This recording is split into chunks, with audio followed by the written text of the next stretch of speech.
کا آیا ہے تارا نور کا، بہت خوب۔ باغ طیبہ میں سہانا پھول پھولا نور کا، باغ طیبہ، باغ طیبہ میں سہانا پھول پھولا نور کا، مست بو ہیں بلبلیں پڑھتی ہیں کلمہ نور کا، سبحان اللہ۔ جو گدا دیکھو لیے جاتا ہے توڑا نور کا، جو گدا دیکھو، جو گدا دیکھو لیے جاتا ہے توڑا نور کا، نور کی سرکار ہے کیا اس میں توڑا نور کا۔ سبحان اللہ، سبحان اللہ۔ یا رسول اللہ، ناریوں کا دور تھا، دل جل رہا تھا نور کا، ناریوں کا دور تھا، دل جل رہا تھا نور کا، ارے تجھ کو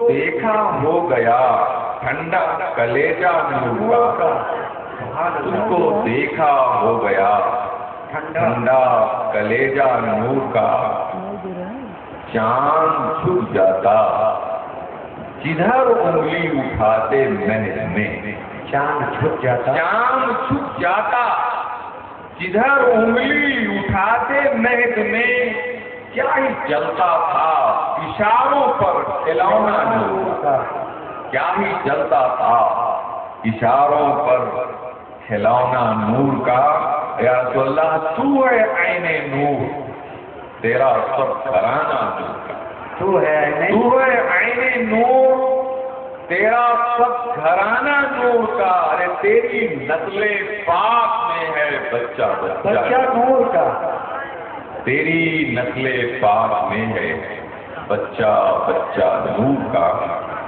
معزز و موقر علماء اہل سنت، بالخصوص قاضی شیخ حضرت علامہ مولانا عبداللطیف صاحب قبلہ، اور آپ تمام سامعین اور سامعات، سب سے پہلے آئیے ہم اور آپ سب مل کر انتہائی خلوص اور محبت کے ساتھ نبی اور آل نبی اور اصحاب نبی کی بارگاہ مقدس میں ہدیے درود و سلام پیش کرنے کی سعادتیں حاصل کریں۔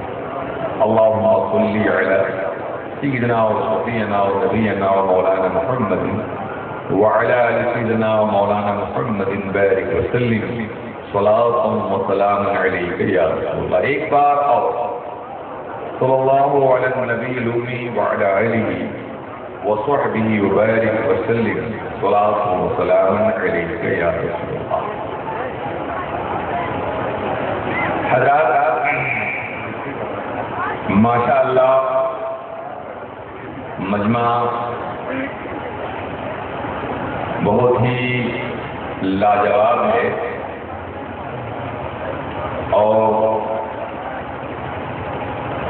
ابھی آپ نے قاضی شہر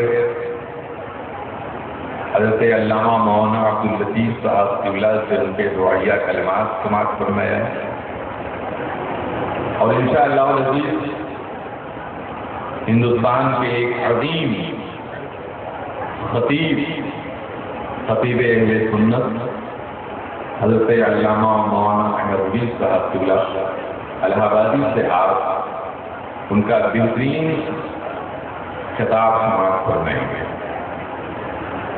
اور ہندوستان کے ایک عظیم شاعر جنہیں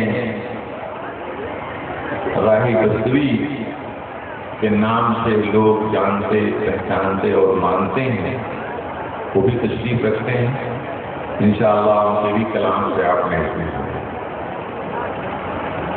آج میں آپ کے سامنے میلاد کے تعلق سے چند منٹ گفتگو کرنا چاہتا ہوں، اس لیے کہ وقت بھی کافی ہو چکا ہے، اور جب مہمان موجود ہوں تو میزبان کو احتیاط سے کام لینا چاہیے۔ قرآن کریم کی آیت کو آپ لوگ اپنے ذہن و دماغ میں رکھیں تو آپ کسی بھی بدعقیدہ سے آپ خود گفتگو کر سکتے ہیں۔ اللہ تعالیٰ قرآن کریم میں فرماتا ہے لقد من اللہ علی المؤمنین، تحقیق کی اللہ نے مومنوں پر احسان فرمایا، اذ بعث فیہم رسولا من انفسہم، جبکہ انہی میں سے ایک رسول بھیجا، یتلو علیہم آیاتہ، وہ رسول ان کے سامنے اللہ کی آیات کی تلاوت فرماتا ہے، وَيُزَكِّيهِمْ، اور انہیں پاک کرتا ہے، وَيُعَلِّمُهُمُ الْكِتَابَ وَالْحِكْمَةَ، اور وہ نبی ان کو کتاب سکھاتا ہے اور حکمت سکھاتا ہے، وَإِنْ كَانُوا مِنْ قَبْلُ لَفِي ضَلَالٍ مُبِينٍ، بے شک نبی کی تشریف آوری سے پہلے لوگ کھلی ہوئی گمراہی میں مبتلا تھے۔ یہ میں نے تلاوت کردہ آیت کریمہ کا ترجمہ آپ کے سامنے پیش کیا۔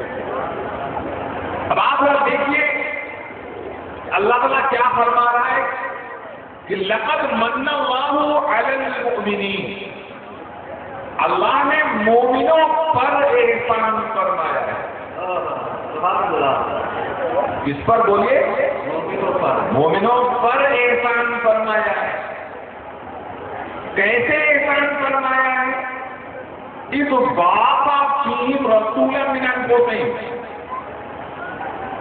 کب احسان فرمایا ہے؟ جب خدا نے انہی میں سے ایک رسول بھیجا ہے۔ سبحان اللہ، تو رسول کی بعثت کو اللہ احسان سے تعبیر کر رہا ہے۔ سبحان اللہ، اور کن پر احسان کر رہا ہے بولو؟ مومنوں پر، ارے بولتے کیوں نہیں بھائی؟ مومنوں پر، مومنوں پر احسان کر رہا ہے۔ تو جس پر خدا نے احسان کیا ہے میلاد وہ منائے گا، جس پر احسان نہیں کیا وہ منائے گا۔ میلاد کون منائے گا؟ کاہے آپ جھگڑا کرتے ہو؟ قرآن تو فیصلہ کر رہا ہے لقد من اللہ علی المؤمنین، اللہ نے مومنوں میں بھیجا ہے، مومن میلاد مناوے، اب ان میں نہیں بھیجا ہے وہ میلاد کیوں منائے؟ لقد من اللہ علی المؤمنین۔ اب کی ابھی 4-5 دن ہو رہا ہے مولانا فیروز صاحب لکھنؤ میں مجھے تقریر کرنے کا موقع ملا، اور اس اسٹیج پر جس سے اس سے پہلے ندویوں نے تقریر کیا، اور جلسے کا نام تھا جلسے ہی میلاد النبی۔ جیسے یہ پہنچا لوگوں نے بتایا کہ حضرت سال گزشتہ ندویوں نے ہی اسٹیج پہ تقریر کیا۔ میں نے کہا کہ آپ نے اس جلسے کا نام کیا رکھا تھا؟ کہا جلسے ہی میلاد النبی۔ میں نے کہا بتایا بھی تھا ان مولویوں سے جلسہ میلاد النبیوں کا؟ کہا ہاں بتایا بھی تھا، اور بعد میں ہمارے یہاں کمیٹی میں اختلاف بھی ہو گیا تھا کہ ایسے لوگوں سے ہم میلاد کرائیں گے ہی نہیں کہ جو نبی پر سلام کے قائل نہیں۔ چنانچہ ہم نے ان کو فون بھی کیا مگر پھر بھی آ گئے، بیٹھ گئے۔ میں نے کہا کہ آپ لوگ ایسی غلطی کیوں کرتے ہو؟ جس کے یہاں میلاد شرک ہو، ناجائز ہو، بدعت ہو، وہ میلاد کیوں پڑھے گا؟ مگر معلوم یہ ہوا کہ پورے لکھنؤ کی پوزیشن یہی ہے کہ میلاد اتنی کثرت سے لکھنؤ میں ہوتی ہے، کہیں کسی ضلع میں کسی شہر نہیں ہوتی، مگر اکثر و بیشتر ان محفلوں کو، میلاد کی مجلسوں محفلوں کو خطاب کرنے والے ندوی لوگ ہوتے ہیں۔ اور ہوتا یہ ہے کہ یہ اپنی مسلک کی ترویج اشاعت کرتے ہیں اور تقریر کر کے بھاگ جاتے ہیں، سلام بھی نہیں پڑھتے ہیں۔ تو سلام پڑھنے والے کون لوگ ہوتے ہیں؟ بیچارے وہ میلاد خاں لوگ ہوتے ہیں، نام پڑھنے والے لوگ ہوتے ہیں۔ میں نے کہا ایسے ظالموں کو کیوں بلاتے ہو؟ جس کے یہاں میلاد شرک ہو، بدعت ہو، گناہ ہو، اس کو تو میلاد میں آنا ہی نہیں چاہیے، مگر بڑے تقیہ باز ہوتے ہیں، بڑے تقیہ باز ہوتے ہیں یہ میلاد کے لیے محفلوں میں آ جاتے ہیں. ارے میں کہتا ہوں میاں جب میلاد کو شرک اور بدعت کہتے ہو تو تمہیں تو کہہ دینا چاہیے کہ شرک ہے یہ بدعت ہے. میں نے ہاتھ اٹھوایا, میں نے لوگوں سے اقرار کرایا, میں نے کہا خبردار اب آئندہ سے کسی بھی ندوی اور کسی بھی دیوبندی سے میلاد مت پڑھوانا. اور اگر جناب والا کسی بھی اجنبی مولوی سے بات کرنا کر میلاد پڑھنے کے لیے تو اس سے پہلے پوچھ لینا کہ میلاد کو جائز ہی نہیں کار ثواب سمجھتے ہو. اگر وہ کہے کار ثواب ہے تو میلاد پڑھنے کا اسے حق ہے, اور اگر وہ صرف جواب تک کی بات کرتا ہو تب بھی اسے میلاد مت پڑھوانا. تو آج پوزیشن یہ ہے کہ سب تقیہ کر لیتے ہیں مگر ہم تقیہ والے ہیں. ہمارا جو مسلک ہے ہم اس مسلک کو رہتے ہیں, ہم اپنے مسلک اپنے موقف کو رکھتے ہیں. الحمدللہ ہم میلاد کے قائل ہیں, ہم سلام کے قائل ہیں, ہم میلاد. اور پھر میاں تعجب تو یہ ہے اگر میلاد کے تعلق سے میں امام احمد رضا فاضل بریلوی کا کوئی فتویٰ پیش کروں, ممکن کو لوگ کہتے ہیں کہ جناب والا مولانا احمد رضا فاضل بریلوی کا تعارف ہی میلاد کی ہو گیا. مگر میں ایسے فقہائے محدثین مفسرین کے اعمال میلاد کے تعلق سے پیش کرنا چاہتا ہوں جس کو جتنے فرقے ہیں بنام مسلم سب اپنا قائد, اپنا مقتدا, اپنا رہنما بناتے ہیں. ماشاءاللہ. چنانچہ محقق الاطلاق حضرت شیخ عبدالحق محدث دہلوی رحمہ الرحمن یہ پائے گئے محدث مفسر فقیہ وقت گزرے ہیں. وہ اپنی کتاب اخبار الاخبار نامی ان کی ایک کتاب ہے, اس میں لاسٹ میں دعا مانگتے ہیں.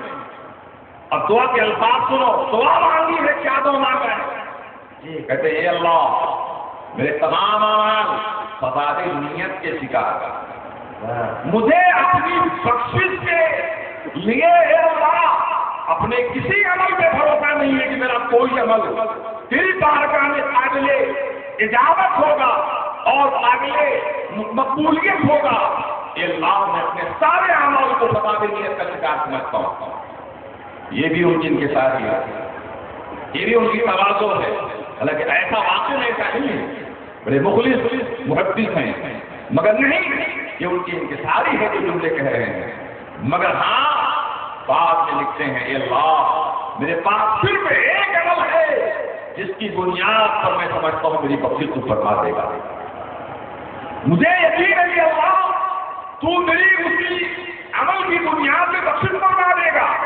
وہ عمل یہ ہے کہ میں تیرے نبی کی میلاد پڑھتا ہوں, تیرے نبی کی میلاد سنتا ہوں اور تیرے نبی پہ کھڑے ہو کے صلاۃ و سلام پیش کرتا ہوں. نعرہ تکبیر, نعرہ رسالت, مولانا منظور خان صاحب قبلہ.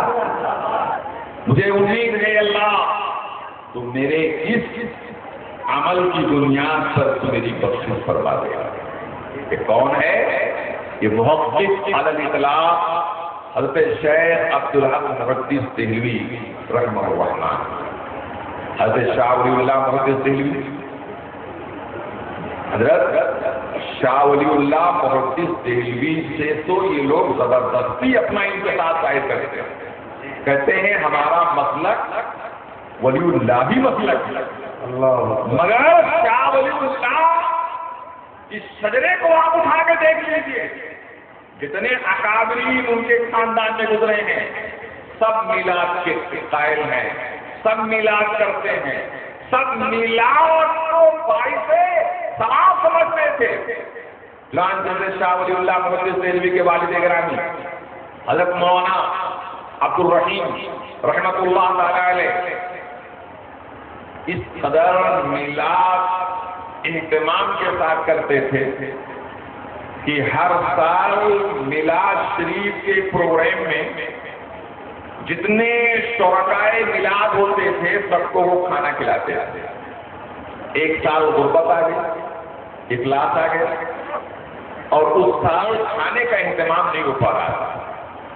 تو مولوی صاحب نے بہت پریشان مولوی صاحب ہوئے کہ یا اللہ اب کی میلاد شریف میں کیسے کروں گا، میرے پاس تو کچھ بھی نہیں ہے. چنانچہ جب میلاد کی گھڑیاں قریب آئیں تو کچھ چنے میسر آ گئے. انہیں چنوں کو بھنایا اور بھنا کر میلاد شریف کیا، اور شام کے وقت جب میلاد شریف ہوئی تو وہی بھنے ہوئے چنے کی تقسیم ہوئی. واہ واہ.